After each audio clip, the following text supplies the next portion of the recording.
Africain, réveille-toi. Chers frères africains, nous tous sommes africains. Quand nous-mêmes nous regardons et on regarde le reste du monde, est-ce qu'on est fiers de nous-mêmes? Pourquoi c'est nous qui nous plaignons toujours que c'est le reste du monde qui nous fait du mal? Et nous ne retenons jamais les leçons du mal que les autres nous font.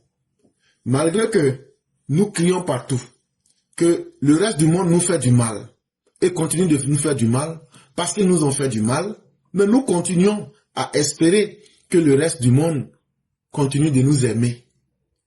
Quelle naïveté, quelle incapacité. Comment le noir d'Afrique est-il vu dans le monde aujourd'hui par les autres peuples?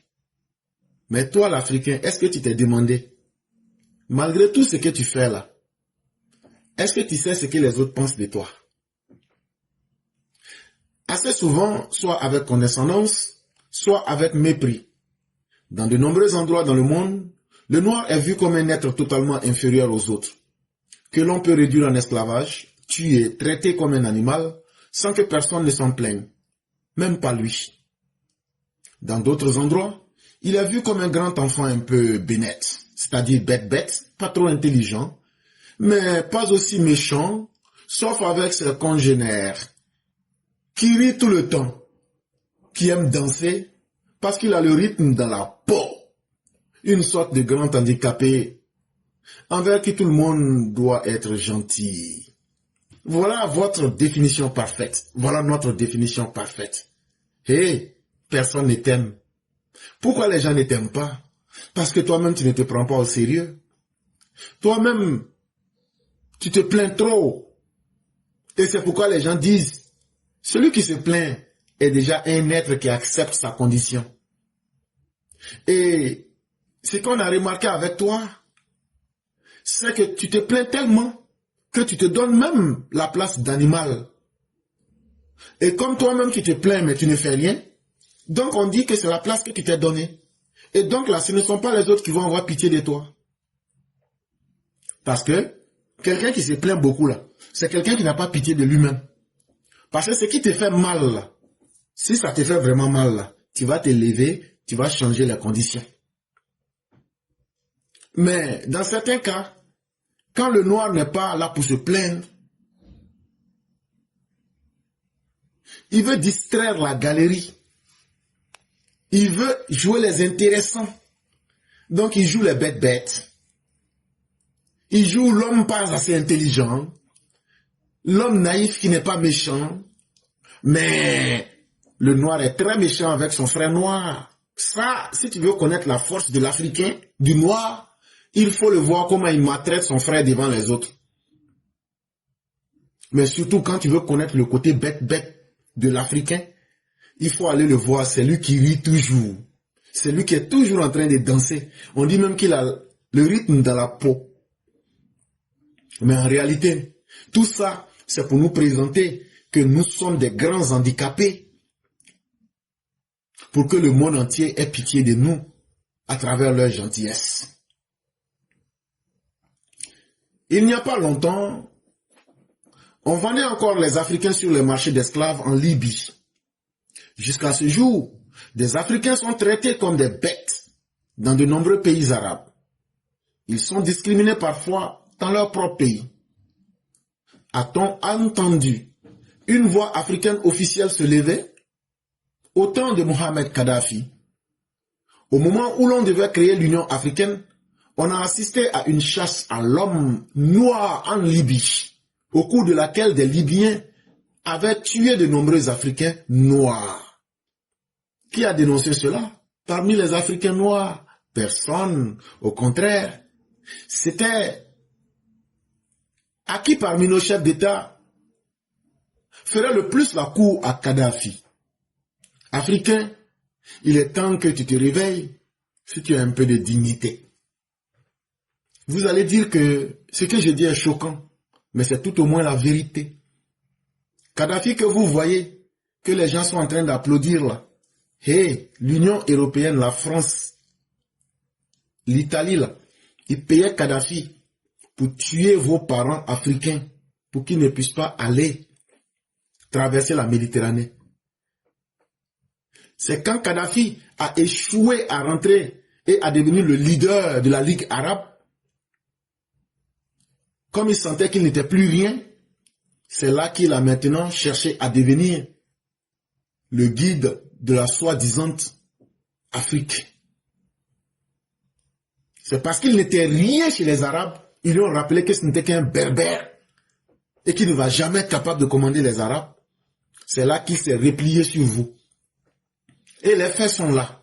Tous ceux qui ont traversé et qui sont allés par pied et qui ont passé par la Libye au temps de Kadhafi, la majorité de ces personnes, des Africains, ont été tués par Kadhafi.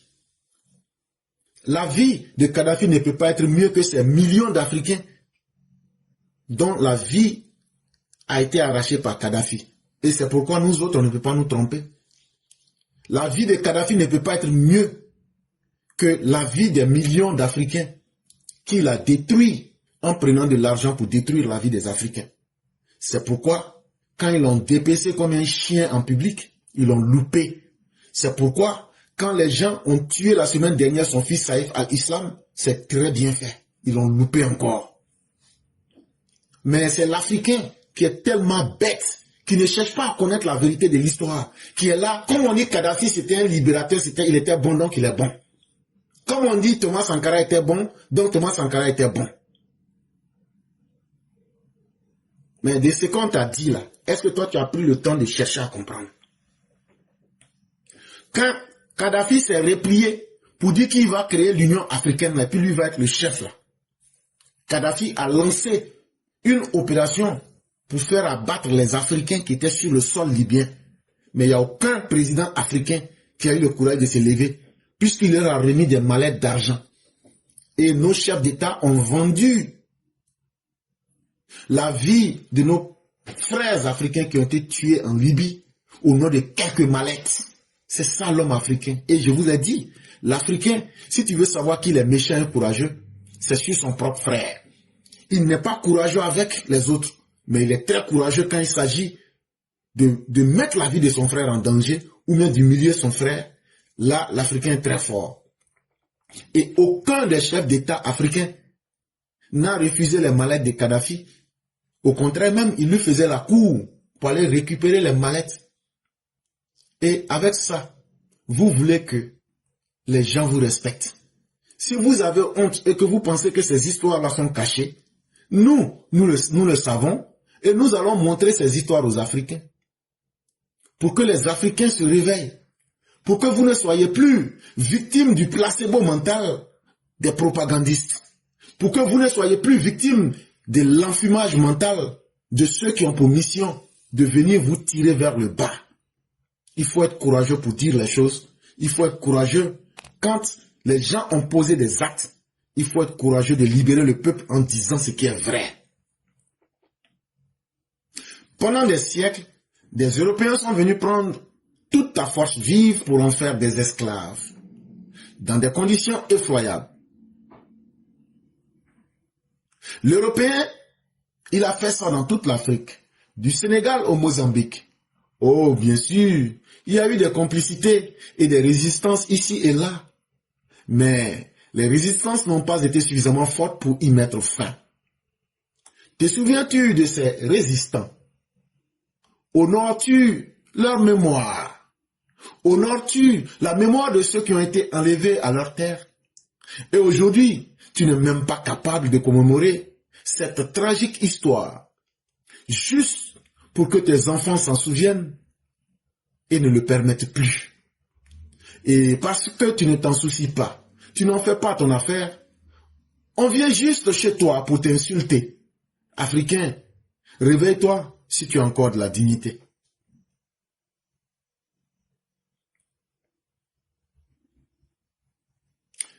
Que vaut un être humain qui ne sait pas reconnaître le mal qui lui a été fait pour que ce mal-là ne se répète plus?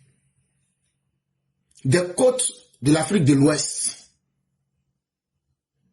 jusqu'en Afrique de l'Est, La ressource humaine africaine a été pillée par ce que vous appelleriez l'esclavage. Les conditions les plus inhumaines, plus de 11 millions de personnes ont été arrachées et ont été esclavagisées et ont été, jusqu'à aujourd'hui, considérées comme des êtres inférieurs. Quand vous arrivez dans les îles du Caraïbe, quand vous arrivez en Amérique, les Noirs eux-mêmes ont été trompés dans leur propre histoire. Aujourd'hui, ce que je constate en Amérique, on leur dit de rechercher leurs origines et qu'il suffit d'aller au bureau de l'immigration. Mais on ne vous dit pas encore la vérité. Vos origines sont connues. Vos noms d'Afrique sont connus. Mais où sont-ils cachés? Ce n'est pas dans le bureau de l'immigration, c'est dans l'église catholique. C'est ça qu'il faut raconter. C'est l'église catholique qui a l'arbre généalogique, qui a les vrais noms de ces esclaves-là. Et aujourd'hui, on fait du commerce en te vendant ta propre histoire. On te la vend à dose homéopathique, à petite dose, selon qu'on veuille te dire ce qu'on a envie de te dire. Mais toi, tu n'as rien retenu de ta souffrance. Tu n'as rien retenu qu'aujourd'hui, ton identité, ce sont les autres qui doivent te la délivrer. Toi-même, tu as décidé volontairement de perdre ta mémoire. Mais quand il y avait l'esclavage, il y a eu des gens qui ont résisté, qui ont voulu empêcher. Est-ce que tu te souviens d'eux? Est-ce que tu les honores? Mais chaque année, tu prends l'avion pour aller faire le Hajj. Tu prends l'avion pour aller à Jérusalem. Tu te promènes dans toutes les grandes capitales du monde. Mais tu n'as pas été capable d'honorer toi-même tes ancêtres et ta souffrance. Et comment voudrais-tu que les autres puissent te respecter quand tu n'as pas été capable d'honorer ta tragédie pour que les autres et tes enfants s'en souviennent que tu n'accepteras plus cela? Quand tu ne te respectes pas toi-même, que tu laisses la vie couler et que chez toi rien n'est grave et qu'on peut t'insulter, c'est ce qui fait qu'aujourd'hui, on voit des pays comme le Mali, le Burkina, en train de dire, nous n'avons pas suffisamment souffert de l'esclavage, nous n'avons pas suffisamment été humiliés, nous allons changer de maître pour devenir les nouveaux esclaves, où on va dire à des enfants, dites vive la Russie, vive Vladimirovitch Poutine, vive, etc., etc. Mais on ne dira pas, vive l'Afrique unie, vive l'Afrique digne, vive l'Afrique de nos ancêtres qui ont été maltraités. On ne célèbre jamais l'homme africain. On ne se souvient jamais qu'il y a eu des Africains qui ont fait des efforts. Et ceux qui veulent faire des efforts comme Alassane Ouattara, il faut les détruire. Parce que c'est comme ça l'homme africain. Et en détruisant des personnes aujourd'hui qui veulent donner une alternative à l'Afrique, comme le président Ouattara qui dit, soyons une Afrique de travail, soyons une Afrique de dignité et soyons une Afrique où l'Africain aura pitié de son frère. On dit que lui, il est un vendu. Parce qu'il s'en va prendre ce que le blanc lui a arraché. Il s'en va prendre la connaissance du blanc. Et il vient transformer cette connaissance et cet argent du blanc en quelque chose qui est utile à l'Africain. On dit non, toi tu n'es pas intelligent. Il fallait aller prendre un autre blanc qui va venir encore violer nos femmes à Kidal, qui va venir encore violer nos femmes à Bamako, qui va venir encore faire boire de l'alcool à l'armée malienne, qui va venir abattre le soldat malien comme si c'était un chien. Et comme ça, l'Africain comprendra que la force, c'est le nouveau colon, c'est le nouveau esclavagiste russe. Et il faut donc combattre celui parmi nous qui a eu l'intelligence d'aller dire aux Blancs, avec son savoir, viens, la souffrance que tu as fait à mes ancêtres, viens aujourd'hui investir chez moi. Viens aujourd'hui, avec le savoir que tu as, aider mon peuple à mieux vivre. Celui-là qui s'appelle Alassane Ouattara, il faut le transformer en ennemi. C'est ça l'Africain. Africain, après l'esclavage, tu as été colonisé, n'est-ce pas? Très bien. La colonisation, c'était l'esclavage transposé en Afrique. Es-tu d'accord? Tu t'es beaucoup plaint. On a eu l'esclavage. Parce qu'on venait vous prendre pour vous amener vers d'autres continents. Mais, souvenez-vous du Congo, avec le roi belge, plus de 10 millions de personnes ont été massacrés sur le sol congolais. Et là, ce n'était plus l'esclavage. On venait directement chez vous, on vous utilisait pour travailler, et quand tu n'avais pas la quantité de récolte exigée, on te coupait un pied et on te coupait le bras opposé. C'était donc l'esclavage qui est mis en Afrique, on t'exploite sur ton continent, et on prend les avantages et on s'en va construire la petite Belgique. Donc, tu n'as pas eu le courage d'empêcher la colonisation. Tu n'as pas eu le courage d'empêcher l'esclavage. Mais là aussi, pendant la colonisation, qui est l'esclavage pratiqué en Afrique, sur ton continent, il y a eu des résistants comme Samori Touré. Tout n'était pas beau.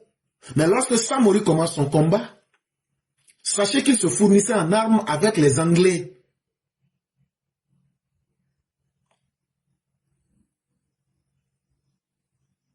Il se fournissait en armes avec les Anglais. Mais quand je te dis ça, tu vas dire, mais Samori, pourtant n'était pas bon. Oui, comme vous et moi, nous avons nos failles. Mais qui connaît les résistants? Qui parmi nous peut citer le nom de ces résistants? Est-ce qu'on les commémore?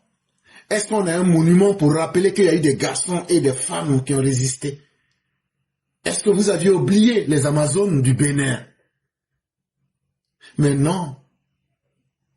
On a dressé des monuments pour célébrer les esclavagistes. Boulevard Engoulevent, boulevard Faidherbe, boulevard ceci. Et c'est l'Africain seul qui est fier de dire à 10 heures, pile poil, attends-moi au boulevard, la trille, pour qu'on puisse aller trinquer. Et tu es fier d'avoir été soumis, mais tu es fier d'être un homme vide. Hé. Toi là même Africain là, tu es qui? Toi qui m'entends et qui m'écoutes là, quand toi-même tu te regardes là-haut, toi tu es qui? Tu es qui? Est-ce que tu représentes quelque chose réellement? C'est cette question-là que tu dois te poser sans honte. Africain, tu as dit, certainement à juste titre que ton indépendance n'est qu'un leurre. Alors, tu es allé jeter, et tu t'es jeté dans les bras d'une autre grande puissance. Pour croire-tu te libérer? Ton nouvel ami massacre tes populations, attire tes enfants sur son champ de bataille pour servir de chair à canon tout en pillant tes ressources et en te traitant avec mépris. Toi, tu ne cesses pas de l'encenser tous les jours. Africain, qui es-tu donc? Quand ouvriras-tu les yeux? Mais le drame avec l'homme africain, ça ne s'arrête pas à la colonisation, ça ne s'arrête pas à l'esclavage. Aujourd'hui, en 2026, où je vous parle, les pays comme le Cameroun, comme le Mali, comme le Burkina Faso et comme le Niger, sont allés volontairement demander aux Russes qu'eux veulent devenir les esclaves des Russes. Les Russes leur disent, on va enlever les ressources naturelles qui sont dans vos pays, mais on ne va pas le faire sur papier pour ne pas que les gens comprennent de quoi il est question. Mais entre-temps, comme il y a une petite guerre entre nous et puis l'Ukraine, j'ai besoin, et puis je vois il y a beaucoup de jeunes chez toi ici qui ne font rien. Bon, j'ai besoin de chair fraîche pour aller quand même faire couler un peu de sang au front et pour protéger mes soldats. Donc, faites-moi venir au moins des milliers de jeunes, ils vont aller au front et ils vont devenir la chair à canon. Mais même là-bas, ils ne sont même pas respectés. Même en donnant leur vie, on les traite avec mépris. On pille tes ressources, mais tu donnes ta population comme de la chair à canon en retour. C'est quel peuple qui peut faire ça si ce n'est l'Africain? Et ça, c'est le niveau le plus abouti de l'indignité par excellence. Et ça se passe devant nous tous. Parce que hier, il y a eu l'esclavage. Vous n'étiez pas là, moi je n'étais pas là. Hier, il y a eu La colonisation, ce sont nos pères et mères qui en ont été témoins. Mais aujourd'hui, ce qui se passe là, c'est maintenant, à l'heure là, actuellement. Toi, tu es ouf. Quand on leur demande que nous sommes des révolutionnaires qui ne savent même pas ce qu'ils veulent. Franklin Nyamsi vous disait qu'ils ont été envoyés en mission pour vous tromper. Ils ont été envoyés en mission parce qu'ils n'aiment pas l'homme noir, mais ils aiment leur intérêt qu'ils gagnent parce qu'ils sont devenus aujourd'hui. Tout ce qu'ils disent des autres, c'est ce qu'eux-mêmes ils font. Africain, à travers ton comportement, tu t'es toi-même renié. Toi-même, tu t'es désavoué. Toi-même, tu ne t'aimes pas. Toi-même, là, tu fais rire au reste du monde. Parce que quand tu maltraites ton frère, comme ce qu'on a vu en Afrique du Sud, où plusieurs Africains ont été pourchassés, tués en Afrique du Sud, la chasse aux Africains. Demain, est-ce que l'Afrique du Sud peut représenter les intérêts de l'Afrique au Conseil de sécurité des Nations Unies si un jour une place était donnée à l'Afrique? Si un jour une place était donnée à l'Afrique, les États défaillants qui cherchent des nouveaux maîtres pour devenir des nouveaux esclaves, ceux-là, est-ce qu'ils ne vont pas trahir l'Afrique? Mais c'est ça qu'on appelle se renier soi-même. Ça veut dire que tu ne t'aimes tellement pas toi-même que tu t'insultes. Tu dis voilà mon pied, voilà ma bouche, voilà mon anus, voilà mon pénis. Ah, ça a commencé, hein? Parce que si tu veux citer toutes les parties de ton corps, là, à un moment tu vas t'insulter. Mais est-ce que c'est quelqu'un qui a dit de dire voilà mon c'est toi-même qui a dit, oh. Donc quand toi-même tu t'insultes là, c'est pas les autres qui ne vont pas t'insulter. C'est ça l'homme africain. Quelqu'un qui s'est renié historiquement. Quelqu'un qui s'est renié religieusement. Quelqu'un qui s'est renié intellectuellement. Quelqu'un comme si nos grands-parents n'avaient rien laissé. Ah non, vous, vos médicaments là, y a pas, on ne sait pas comment mesurer. C'est vous qui ne savez pas comment mesurer, mais c'est nous, on ne sait pas comment mesurer. Parce que nous, la posologie de nos médicaments là, c'était tellement précis que c'est la personne malade elle-même là qui servait d'instrument de mesure. Les doigts là, les 5 doigts là. On va te dire, prends le médicament avec ton pouce et ton index et mets sur ta langue. C'est ce qui correspond à ton poids et à la quantité de médicaments qui doit être dans ton corps. Mais il y a combien d'Africains qui savent ça? Que tes 5 doigts là, que ce sont des instruments de mesure qui ne peuvent jamais louper. Tu penses que tes doigts là, ça est là, alors que nos ancêtres avaient travaillé depuis l'Égypte. Nos livres de médecine, nos livres de sciences, nos livres d'astrologie, nos livres d'astronomie. Mais toi, tu ne t'es jamais posé la question. Tu t'es contenté de ce que l'on t'a dit. La connaissance ne se trouve pas uniquement à l'école. L'école n'est qu'un point de départ. L'école, là, c'est un point de départ pour ouvrir ton cerveau, pour te dire que tu peux faire un exercice. Mais ça ne veut pas dire que l'entraînement doit s'arrêter. Tu as renié ton histoire que tu ne connais même pas d'ailleurs.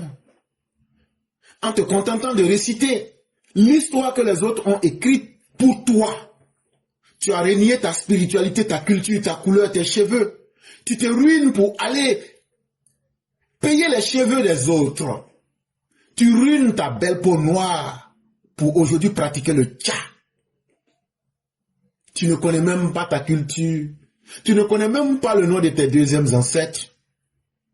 Tu n'aimes pas la couleur de ta peau.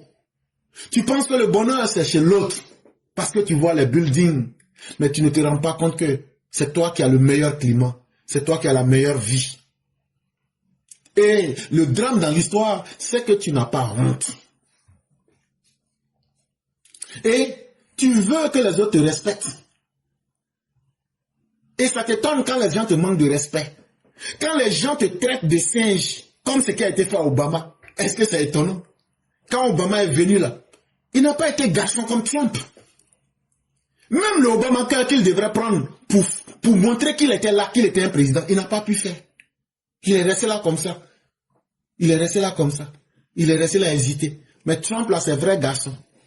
Ce qu'il dit là est faux.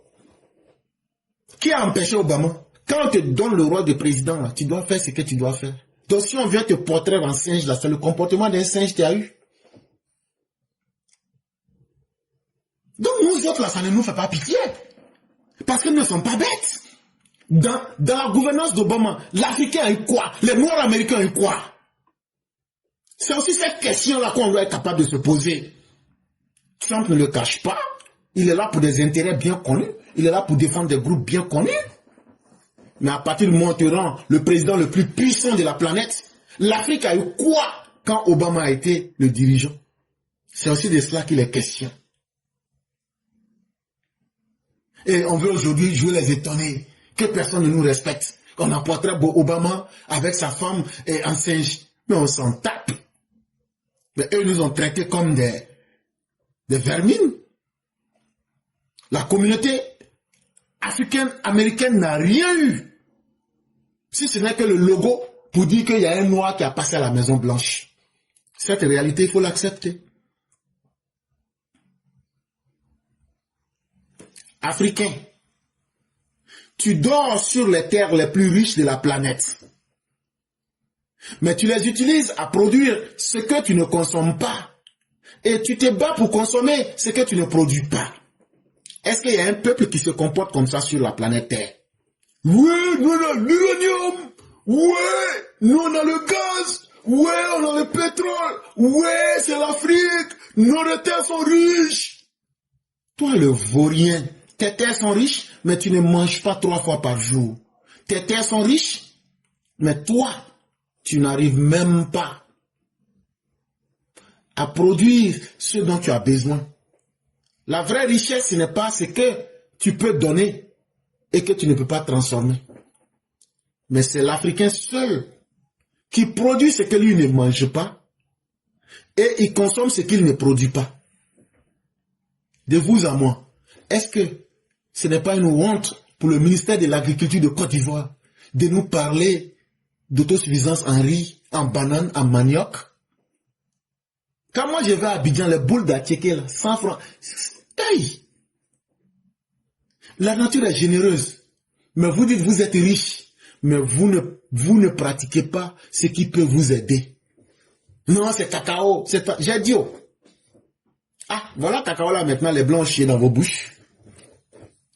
Anacarde là, ça sera encore plus grave. J'ai dit ça, ça vaut au moins 10 ans. Mais asseyez-vous et regardez.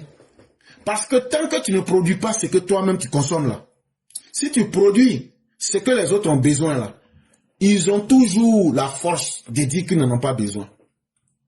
Et c'est eux qui vont toujours décider. Mais si nous produisons le riz, la banane, la patate, ce que nous mangeons là-haut, même si on est pauvre, mais qu'on mange là-haut, on a perdu quoi? Mais on est devenu riche, on a l'argent, mais on a faim. C'est l'Africain qui se comporte comme ça. Es-tu paniqué lorsque 2 pays européens très éloignés de toi se font la guerre? Parce que tu es désormais privé de ton pain quotidien. Mais c'est totalement normal. Toi, quand l'Ukraine et la Russie font la guerre, tu dis, ben, moi je mangeais le pain. Aujourd'hui, le prix du blanc a augmenté. Et même les conséquences des autres, c'est toi qui es le premier à les encaisser. Mais ça ne t'a pas amené à réfléchir. Tu préfères aller mendier chez les autres au lieu de travailler pour subvenir à tes besoins primordiaux. Tu passes ton temps à détruire tes terres, tes forêts et tes eaux avec des métaux lourds pour extraire de l'or. Cet or-là que tu ne sauras même pas utiliser. Ne vois-tu donc pas que tu es en train de scier la branche sur laquelle tu es assis? Tu es en train de te détruire toi-même. Comme disait la Bible, ton corps est ton temple, mais tu es en train de brûler ton propre temple. Et donc, c'est où tu vas aller célébrer ton Dieu si toi-même tu brûles ton propre corps. Et ton corps ici, c'est ton Afrique. Où on pourra célébrer la grandeur de l'homme noir si aujourd'hui nous sommes en train de détruire l'eau que nous buvons. L'eau qui est extraite là, même les 1% ne sont pas utilisés en Afrique. Mais toi, tu pilles ton eau, tu donnes ta maladie, tu donnes les métaux lourds dans les nappes phréatiques et tu es assis. Africain, le grand blond qui est devenu le nouveau maître du monde, te dit crûment que tu es un moins que rien. un homme à très petit quotient intellectuel, c'est-à-dire un homme plus bête que les autres êtres humains, que tu es un singe. Si Obama était une figure de référence, en tout cas la semaine dernière, Obama et sa femme ne sont que des singes. Et toi, le pauvre Africain. Et même, il dit de te dire que ça a été une erreur de te libérer de l'esclavage. Aujourd'hui, quand vous-même, vous, Africains, vous vous asseyez, quand vous voyez ce que beaucoup de nos chefs d'État africains font, est-ce que ce n'était pas mieux de rester dans l'esclavage local qu'on appelait la colonisation? Les Blancs, au moins, là, ils allaient développer l'Afrique. Ils allaient imposer des normes.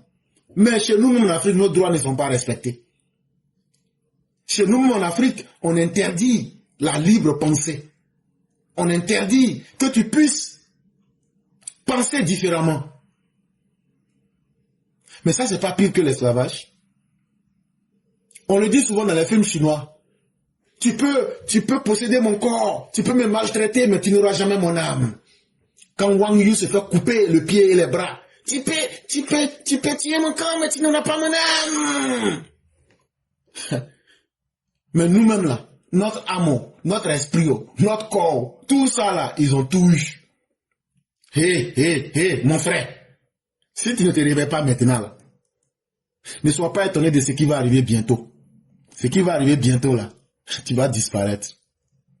Ce n'est pas la première fois que je te dis ça, mais je suis en train de te dire quelque chose qui est en train de bien venir. Et tu vas le regretter gravement. Quand on n'aura plus besoin de toi, on va t'effacer de ton temple. Mais toi-même, tu détruis déjà. Tu détruis déjà ton temple. Tu t'empoisonnes toi-même pour que nous, on puisse devenir riches. Tu as déjà fait la moitié du travail. Et nous allons venir terminer ça pour toi. On ne gardera que quelques spécimens pour nous faire danser, pour nous faire rire. Et surtout, ceux qui savent un peu courir, on va les utiliser un peu. Mais entre-temps, le reste, on vous fera disparaître.